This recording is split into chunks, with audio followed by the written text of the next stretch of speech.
අයිබෝන් අද මේ අපිට කතා කරන්න මේ ආවේ ජාතික ආරක්ෂාව පිළිබඳ ප්‍රශ්නයක්. අපේ නෙමෙයි, ලංකාවේ නෙමෙයි, ඇමරිකාවේ. ඇත්තටම ඇමරිකාව කියන්නේ ඊටාම ඉහළ ජාතික ආරක්ෂාව පිළිබඳ ඔවුන්ගේ රහස් ආරක්ෂා කරන රටක් විදිහට තමයි අපි දන්නේ.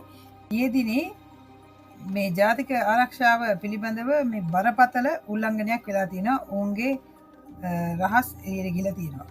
ඇත්තටම මෙහිදී සිද්ධ වෙලා තියෙන්නේ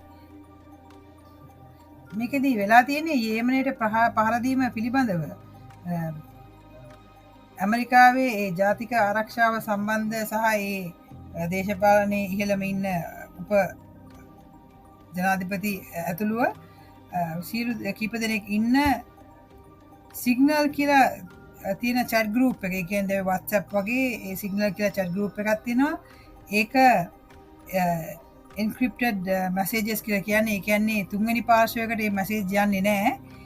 එහෙම තිබ්බ app එකෙන් ඒ app එකට add කරලා තියෙනවා The Atlantic කියන magazine එකේ කතුරුවරයාව.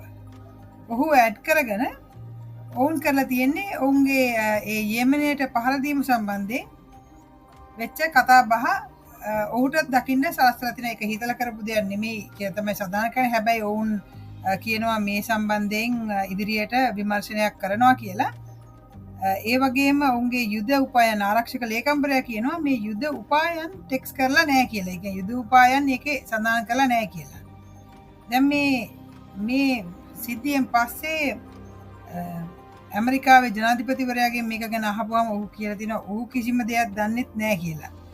දැන් මේක ඇත්තටම මේ වෙලා තියෙන්නේ ජෙෆ්රි ගෝල්ඩ්බර්ග්ස් කියන The Atlantic magazine එකේ ප්‍රධාන කතුරුවරයාට ආරාධනාවක් එවලා තියෙනවා මේ සිග්නල් ඇප් එක හරහා එකට එකතු වෙන්න කියලා. දැන් අපි අර WhatsApp එකට ඉන්වයිට් කරන්නේ තව ඒවට ඉන්වයිට් කරනවා වගේ. ඒ වගේම මේ දවල මන්දිරේ ජාතික ආරක්ෂා උපදේශක මයිකල් වෝල්ට් තමයි මේක එවලා තියෙන්නේ. ඉතින් ඔහු ඒකට ඇඩ් වෙලා තියෙනවා. ඇඩ් වුණාම ඔවුන් කරන කතා බහ ඇතුළු සියලු දේවල් ඔහුට දකින්න ලැබිලා තියෙනවා. දැන් මේ යේමනයේ පහර දීමෙන් 53 දෙනෙක් මිය ගිහිල්ලා තියෙන කියන්නේ ලොකු ඇටැක් එකක් හූති සටන්කාමීන් ඇතුළුව ඒ මියගිය ප්‍රමාණය 53ක් කියලා සඳහන් කරනවා.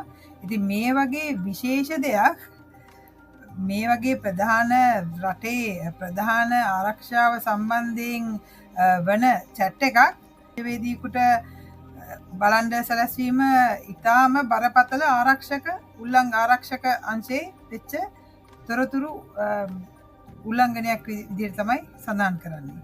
ඉතින් මේක විදේශ මාධ්‍ය සඳහන් කරා මේ ඇමරිකාවේ ජාතික ආරක්ෂාව සම්බන්ධයෙන් වෙච්ච ඉතාම බරපතල අවස්ථාවක් විදිහටත් මේක ඔවුන් සඳහන් කරලා තිබ්බා. කවුරුත් බලාපොරොත්තු නොවුණු දෙයක්. අනිත් එක දැන් මේකෙන් පස්සේ ඔවුන් මේ chat එක දිගටම අරන් ගිය හැටි ඔවුන් සඳහන් කරලා තියෙනවා. දැන් මේ සිද්ධියෙන් පස්සේ chat එක දිගටම අරන් ගිය හැටි ඔවුන් සඳහන් කරලා තියෙන්නේ කොහොමද? මේ හරි විහිළුවක් වගේ. ඒ වගේම JD Vance උප ජනාධිපතිවරයා සඳහන් කරනවා මේ යුරෝපෙට උදව් කරන්න මේකට මම උදව් කරන්න කැමති නෑ. මොකද මෙතන වැඩිපුර නැව් යන්නේ යුරෝපේ. ඇමරිකාවේ නැව් නෙමෙයි. දැන් මේක මේ යුරෝපෙට කරන උදව්වක්. කමන්නේ අපි මේක කරලා දාමු කියලා තමයි ඔහු කියන්නේ. ඉතින් මේ chat එක දැන් මුළු ලෝකෙම දන්නවා යුරෝපෙත් ඇතුළුව. යුරෝපේ ගැන දැන් ඇමරිකාවේ තියෙන මතය ඒ වගේ දේවල් ඒ සියල්ලත් තවත් දැනගන්න ලැබිලා තියෙනවා යුරෝපෙට. ඒ වගේ මේ chat එකේ අර නිකන් සාමාන්‍ය මිනිස්සු chat කරනවා වගේ ඒ chat එකේ සාමාන්‍ය මිනිස්සු chat කරනවා වගේ අර emoji දාලා thumbs up දාලා එහෙම තමයි මේ chat එක ගිහිල්ලා තියෙන්නේ.